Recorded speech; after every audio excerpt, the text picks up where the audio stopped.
स्वागत है आपका अपने चैनल ज्ञान प्लस में। दोस्तों आज हम बेहद अच्छे टॉपिक के साथ फिर से आपके सामने उपस्थित हैं। दोस्तों आज हम पढ़ेंगे वाक्य रचना। हमने शब्द रचना कंप्लीट कर लिया, वाक्य रचना पढ़ेंगे। यहाँ से हमको वाक्य कैसे आते हैं, कैसे बनाते हैं, कैसे बनते हैं, कौन से गलत होते हैं, कौन से सही होते हैं, इसमें बहुत सारी चीज़ें आती हैं। हम लोग इन सब छोटी छोटी चीज़ों को ध्यान में ना रखते हुए बस कुछ खास पढ़ लिए, संधि पढ़ लिए और मतलब रस पढ़ लिए, छंद पढ़ लिए, ऐसे ऐसे टॉपिक पढ़ लेते हैं और ये सब टॉपिक पे ध्यान नहीं देते। आपको पता है कि एग्जामिनर आपके दिमाग से खेलता है, ना कि आपको वो पता है कि आप अगर प्रिपरेशन कर रहे हैं, आप एग्जाम में बैठे हैं, तब आप उन सब चीज़ों को पढ़े होंगे जो फेमस हैं, जो हर जगह मिल जाती हैं।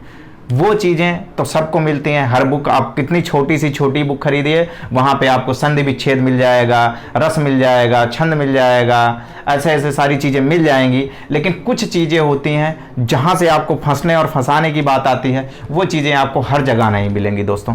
तब यहाँ से हम क्या पढ़ेंगे, वाक्य रचना। अब वाक्य रचना में आपको पता होगा कि क्वेश्चन कैसे आते हैं। यहाँ से आपका कोई एक वाक्य दे दिया जाएगा, वहाँ से हो सकता है उसमें कुछ मिस्टेक रहे और ये भी पूछ सकता है कि वो कौन से वाक्य हैं, ठीक है। तो यहाँ पे जब आप फंसते हैं तो आपको लगता है कि ये सारी चीज़ें हमको पता है, वाक्य रचना क्या है, लेकिन आपको यहीं पे हम छोटी से छोटी चीज़ देंगे, एक लाइन का एग्जाम्पल देंगे और वहीं पे आप फंस जाएंगे क्वेश्चन में।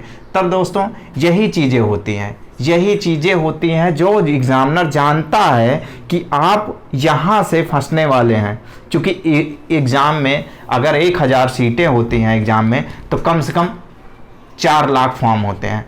तो वो 4 लाख जो 3,90,000 या 999 जो छांटना है, ये मतलब कैसे अलग करेंगे। जैसे कि मान लीजिए 1000 सीट आई, 4 लाख फॉर्म पड़े, तो उसमें से अलग कितने करना है, 1000 सेलेक्ट करना है और उनको हटाना कितना, 3,99,000, इतने को हटाना है। तो क्या वो एग्जामिनर अपने से ये तो नहीं जाके कहेगा कि आप हटो, ये हटो, मतलब वो तो कुछ ऐसा ही, उसको करना कहाँ से, उसको दिमाग से ही सबको हटाना है। तब आपको उसके हिसाब से थोड़ा सा, मतलब पूरा तो नहीं सोच सकते, लेकिन थोड़ा उसके हिसाब से सोचिए। इतने दिन से आप एग्जाम में बैठ रहे हैं, तब कुछ तो आइडिया हुआ होगा कि एग्जामिनर कहाँ से हमें पीछे कर रहा है। तब उन चीज़ों को आप पकड़िए, ठीक है दोस्तों। तब देखते हैं, अब पॉइंट पे आते हैं। अब इतना ज़्यादा आप खुद ही समझदार हैं। तब देखते हैं वाक्य रचना। वाक्य रचना क्या है। वाक्य रचना में हम देखते हैं कि शब्द के सार्थक संघात को वाक्य कहते हैं। अब शब्द, जैसे कि वाक्य की सबसे छोटी इकाई वर्ण हो गया, वर्ण से बनता है शब्द, शब्द से बनता है वाक्य और वाक्य से पूरा बनता है पैराग्राफ, ठीक है दोस्तों। तब यही चीज़ें होती हैं कि अभी तक हमने पिछले वीडियो में क्या पढ़ा था, शब्द रचना पढ़ा था। अब हम क्या पढ़ेंगे, वाक्य रचना, ठीक है। अब इसके बाद हम आपको फिर अगले वीडियो में अगली बार जब देते हैं, तब वहाँ से देखते हैं कि संज्ञा, सर्वनाम, ये सारी चीज़ें यूज कैसे होती है, इनमें मिस यूज, इनका मतलब कि ये गलत कहाँ से होते हैं, ये सारी चीज़ें। तो धीरे धीरे हम आपका पूरा सिलेबस कवर कर देंगे। एग्ज़ाम या जो भी आने वाले एग्ज़ाम है, तब तक में हम आपको अच्छे से सारी चीज़ें कंठस्थ करवा देंगे, ठीक है। देखते हैं वाक्य रचना। शब्द के सार्थक संघात को वाक्य कहते हैं, ठीक है दोस्तों। जैसे छात्र हिंदी पढ़ रहे हैं, ये एक पूरा क्या हो गया, ये वाक्य हो गया। अब इसमें शब्द की बात करें तो ये एक शब्द हो गया, ठीक है। वर्ण की बात करें तो ये एक वर्ण हो गया, ठीक है दोस्तों। तब अब आगे देखते हैं वाक्य के, मतलब कि आपने समझ गया कि शब्द का जो सार्थक रूप, मतलब कि सार्थक का मतलब जिसका कोई अर्थ निकले, जिसका कोई मतलब निकले, वही क्या होता है, वाक्य होता है, ठीक है। अब यहाँ से हमने क्या देखा, छात्र पढ़ रहे हैं, मतलब छात्र जो हैं, विद्यार्थी जो हैं, वो क्या कर रहे हैं, पढ़ाई कर रहे हैं, ठीक है। वाक्य, अब इसमें आगे देखते हैं वाक्य के भेद। हिंदी के संपूर्ण वाक्यों को 3 रूपों में बांटा गया है, ठीक है दोस्तों। कितने रूपों में, 3 रूपों में। अब ये 3 रूप कौन कौन से हैं, यहाँ से देखते हैं कि अर्थ के रूप में वाक्य, मतलब अर्थ के रूप में वाक्य जिनका कोई अर्थ हो, रचना के रूप में वाक्य जिनसे रचना, मतलब कि उनकी कोई रचना है, ठीक है। प्रयोग के रूप में वाक्य, मतलब रचना का मतलब उनको बनाया कैसे जाता है, ठीक है दोस्तों। अब फिर प्रयोग के रूप में वाक्य, उसका प्रयोग कैसे किया जाता है, मतलब अर्थ होना चाहिए, फिर उस बनना चाहिए, फिर उसको प्रयोग कैसे करेंगे, ये चीज़ें इसमें देखेंगे। ठीक है दोस्तों, अब देखते हैं क्या है अर्थ के रूप में वाक्य। पहला आपका क्या पॉइंट है, अर्थ के रूप में वाक्य। ठीक है दोस्तों, आगे देखते हैं अब इसमें क्या है, अर्थ के रूप में कितने वाक्य हैं, ये चीज़ें देखते हैं, तब अर्थ के रूप में वाक्य की बात करते हैं। हाँ दोस्तों, तब अर्थ के अनुसार वाक्य के कुल 8 भेद हैं। ठीक है दोस्तों, कितने भेद हैं, 8 भेद हैं। अर्थ के अनुसार वाक्य के कितने पार्ट हैं, 8 पार्ट हैं। ठीक है, अब देखते हैं 8 पार्ट कौन कौन से हैं। ठीक है, 8 पार्ट में आपका विधिवाचक वाक्य, निषेधात्मक वाक्य, प्रश्न सूचक वाक्य, विस्मयादिबोधक वाक्य, आज्ञा सूचक वाक्य, इच्छा सूचक वाक्य, संभाव्य या संदेहवाची वाक्य, संकेत। ठीक है, अब देखते हैं, अब इनमें से हम एक एक पॉइंट पढ़ते चलेंगे और उसको अच्छे से जान लेंगे। ठीक है दोस्तों, देखते हैं पहला पॉइंट आपका क्या आता है। पहला पॉइंट आपका आता है कौन सा, विधिवाचक वाक्य। ठीक है दोस्तों, विधिवाचक वाक्य में देखते हैं जहां किसी कथन में स्वीकार्यात्मकता हो। आप इसका मतलब समझ पा रहे हैं, स्वीकारात्मकता मतलब जैसे हम कह दें कि ये पेन हमारी है, तब आप अगर इसको इच्छा से, अपनी इच्छा से बिल्कुल प्रेम से स्वीकार कर लें, मतलब कुल मिला के आपको ये कहा जा रहा है, आपको स्वीकार करना चाहिए कि ये पेन उनकी है। ठीक है, मतलब वहाँ पे आपको स्वीकारात्मक, जैसे कहते हैं किसी चीज़ को स्वीकार कर लेना, वही स्वीकारात्मक है। मतलब आप अपनी इच्छा से, जो जबरदस्ती नहीं है, आपको स्वीकार कर लेना, तो वही स्वीकारात्मक वाक्य होता है। ठीक है दोस्तों, जहाँ किसी कथन में स्वीकारात्मकता हो वहाँ विधिवाचक वाक्य होता है। जैसे कि यहाँ पे एग्जाम्पल दिया है, कुछ बच्चे कक्षा में शोरगुल मचा रहे हैं। ठीक है, एक कॉलेज स्कूल है, हाँ, अब वहाँ पे एक प्रिंसिपल होता है, कई सारे टीचर होते हैं। मान लीजिए एक क्लास है, ऊपर है, प्रिंसिपल वहाँ से गुजर रहा है।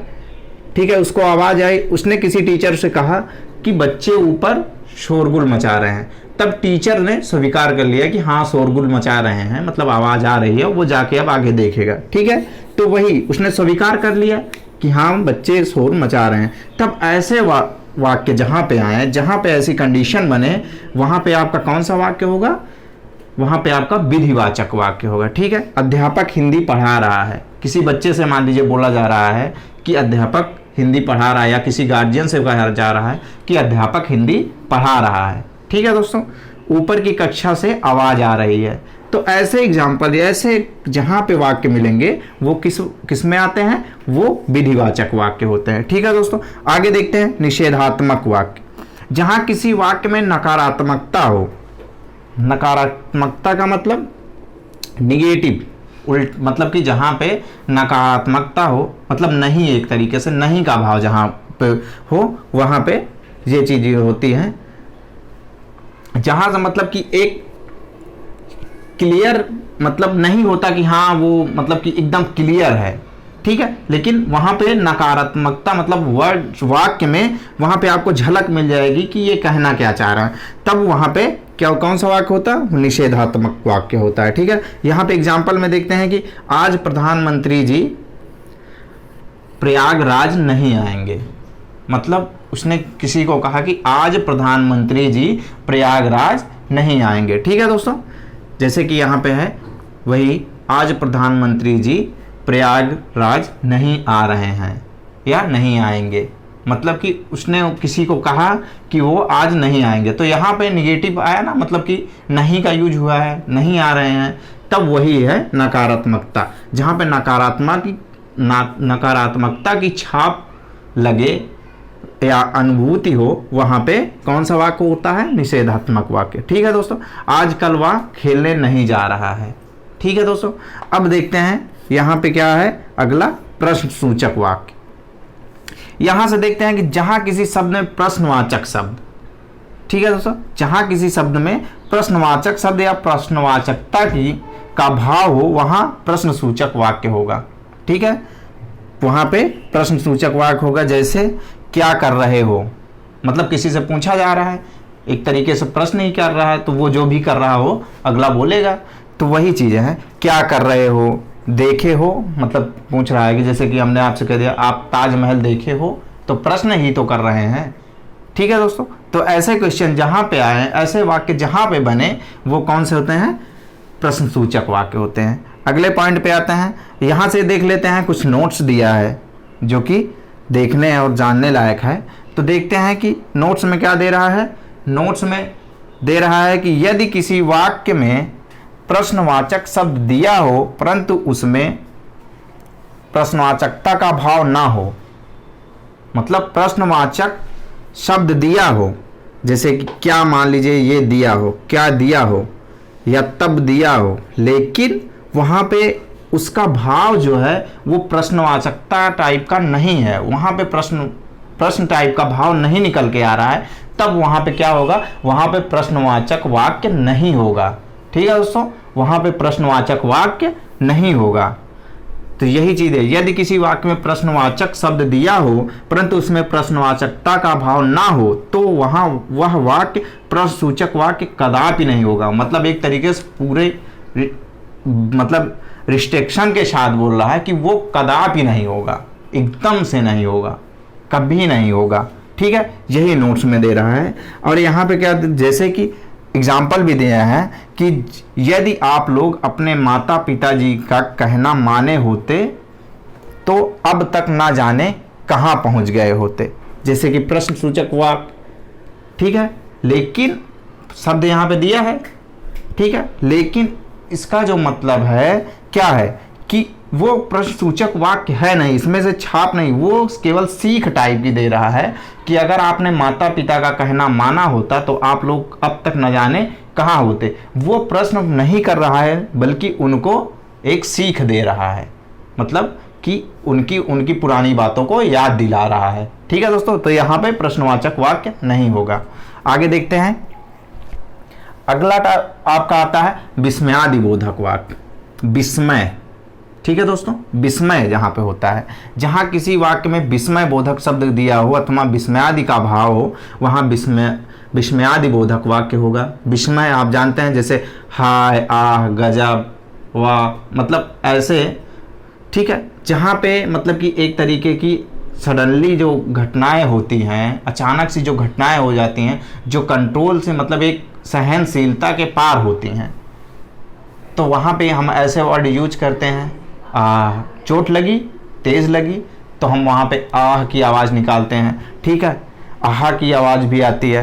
तो ऐसे वाक्य, वही बोला, हाय वह मर गया, ठीक है, आह मज़ा आ गया, हमने कुछ चीज़ खाया, अच्छा लगा, टेस्टी लगा, तो हम क्या वर्ड निकालते? आह, मज़ा आ गया, गजब हो गया।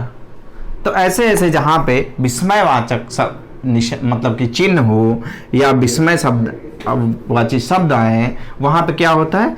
विस्मयादि बोधक वाक्य होता है। ठीक है दोस्तों, अब देखते हैं आगे कौन सा है। आगे है आपका आज्ञासूचक वाक्य। आज्ञासूचक का मतलब आप समझ रहे हैं, जहाँ पे आज्ञा मानने के लिए या कुछ आज्ञा दी जाए, वहाँ पे आज्ञासूचक वाक्य होता है। जहाँ किसी कथन में आदेशात्मकता हो, वहाँ आज्ञासूचक वाक्य होता है। आदेश दिया जा रहा है, आज्ञा दी जा रही है, ठीक है, तो वहाँ पे कौन सा वाक्य होगा? आज्ञासूचक वाक्य। जैसे एग्जाम्पल में देखते हैं, सुनो इधर आओ, भाग जाओ, फूल मत तोड़ो।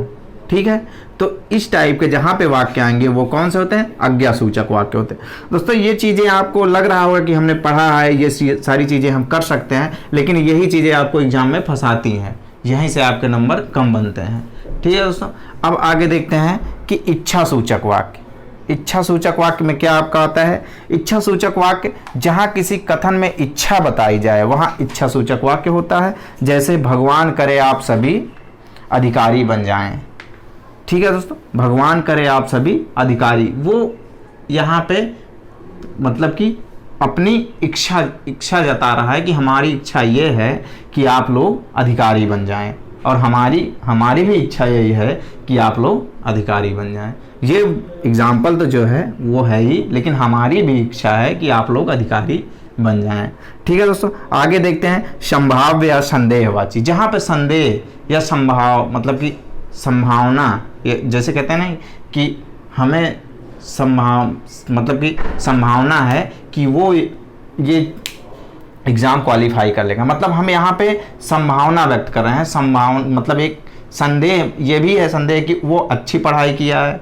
अब वो बेशक अंदर से क्या है, लेकिन संभावना या संदेह है ना कि वो इस एग्ज़ाम को क्वालिफाई कर लेगा। लेकिन संदेह का मतलब ये नहीं होता कि आप उसको गलत निगेटिव ही संदेह करें। संदेह पॉजिटिव भी होता है कि हमें संदेह है कि वो अच्छा पढ़ता है, वो एग्ज़ाम पास कर लेगा।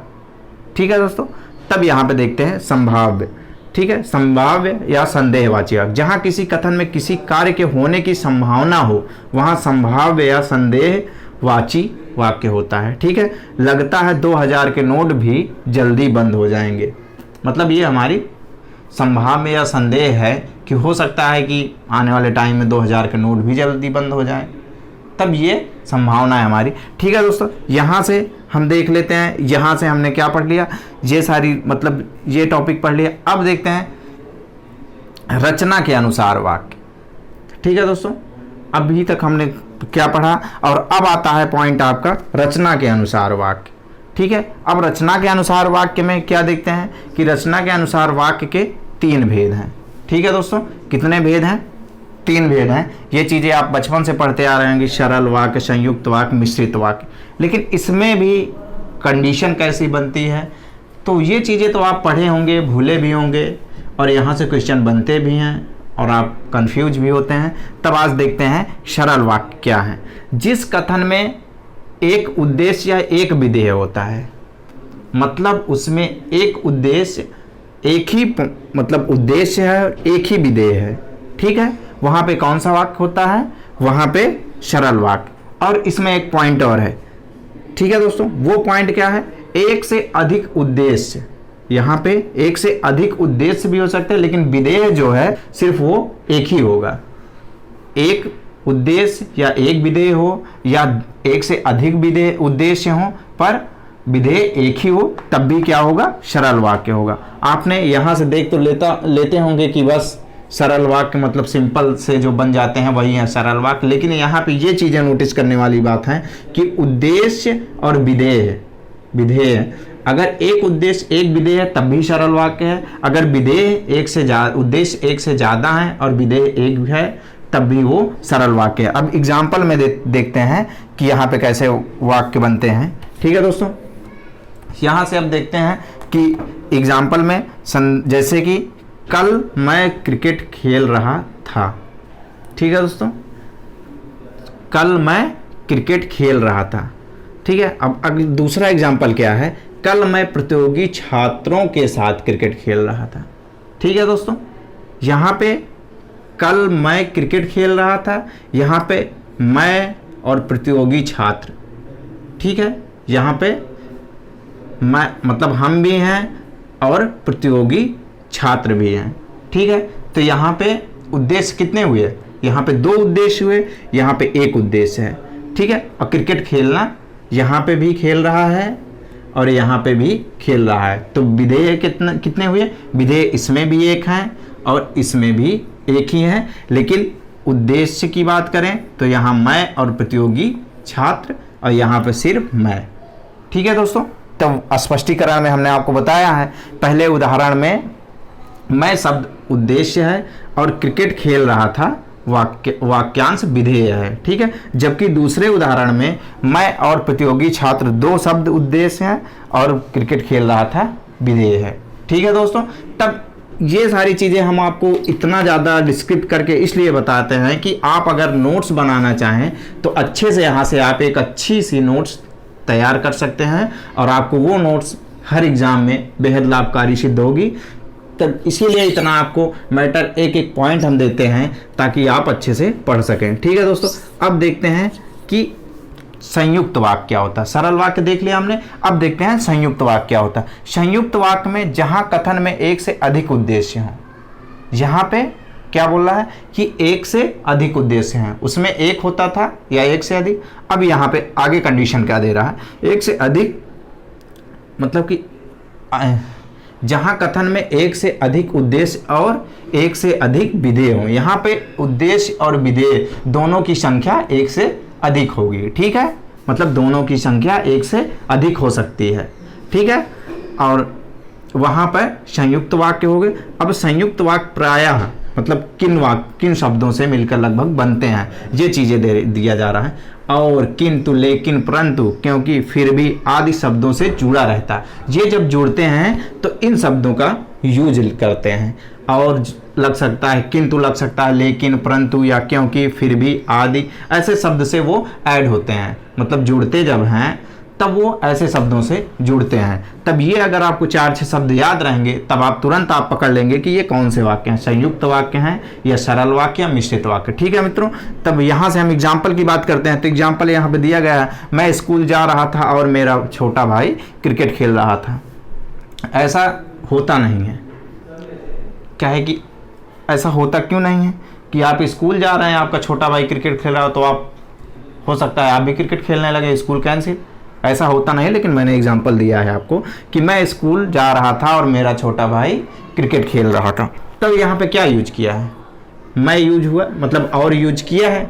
ठीक है, मैं हो गया और मेरा छोटा भाई हो गया, ये आपके उद्देश्य हो गए। ठीक है, क्रिकेट खेलना, तो यहाँ पे जैसे कि मैं स्कूल जा रहा था, वो कहाँ जा रहा है, स्कूल, और भाई क्या कर रहा है, क्रिकेट खेल रहा है। तब यहाँ पे विधेय भी एक से अधिक है। ठीक है, तब वही चीज़ें हैं कि जहाँ पे उद्देश्य और विधेय एक से अधिक हों वहाँ पे कौन सा वाक्य होता है, वहाँ पे संयुक्त वाक्य होता है। संयुक्त का मतलब ही होता है किसी न किसी से जुड़कर बनना। ठीक है दोस्तों, अब आगे देखते हैं अगला एग्जाम्पल क्या है। उसके पिताजी ने उसे बहुत रोका परंतु वह व्यावसायिक कार्यों में लग ही गया। मतलब उसके पिताजी ने उसको क्या किया, रोका।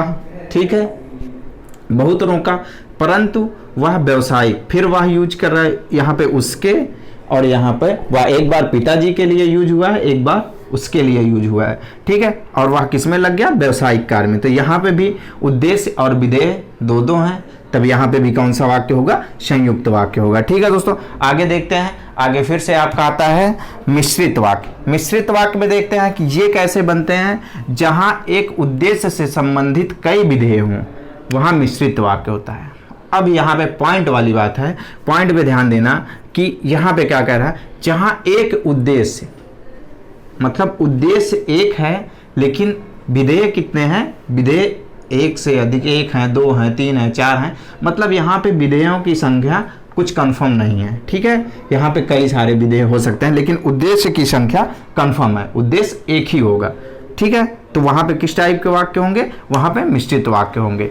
जैसे ये प्रायः किससे, मतलब जैसे प्रायः ये ऐसे, वैसे, जैसे, तैसे आदि का प्रयोग होता है। इन शब्दों, इन वाक्यों में इन वर्डों का ज़्यादा से ज़्यादा यूज होता है, मतलब इन वर्डों का यूज होता है। तब यहाँ से अगर ये भी आपको पता है तब भी आप बता सकते हैं कि ये कौन सा वाक्य है। ठीक है, एग्जाम्पल पे आते हैं। वह धनवान था, बुद्धिमान था, कई अन्य गुणों का स्वामी था। अब यहाँ पे क्या है, आपका उद्देश्य क्या है, वह है। ठीक है, अब वह क्या है, वह धनवान है। ठीक है, मतलब पैसा वाला है, बुद्धिमान भी है, और अब कितना वो बखान करे इसलिए उसने क्या कह दिया, कई अन्य गुणों का स्वामी है। ठीक है, विधेय की संख्या आप बता सकते हैं, यहाँ पे विधेय कितने हैं, गिनती नहीं कर सकते कि उसके अंदर कौन कौन से गुण हैं, पता नहीं कितने सारे हैं, विधेय पता नहीं कितने हैं उसके। ठीक है, तो जैसे ही बरसात हुई मेढक बोलने लगे, मतलब बरसात का होना, जैसे ही बरसात हुई, बरसात होना और मेढकों का बोलना शुरू हो जाना। यहाँ पे भी वही है कि यहाँ पे भी आपका मिश्रित वाक्य है। ठीक है दोस्तों, यहाँ से आप सरल वाक्य, संयुक्त वाक्य और मिश्रित वाक्य, यहाँ से आपका ये कंप्लीट हो जाता है। तो आप का जो अगला टॉपिक आता है वहाँ पे हम देखते हैं कि अगले टॉपिक में आपको जो पढ़ना है वो अगले वीडियो में हम आपको पढ़ाएंगे। तब तक के लिए दोस्तों लगे रहिए, पढ़ते रहिए और एंजॉय करते रहिए। तब तक के लिए थैंक यू।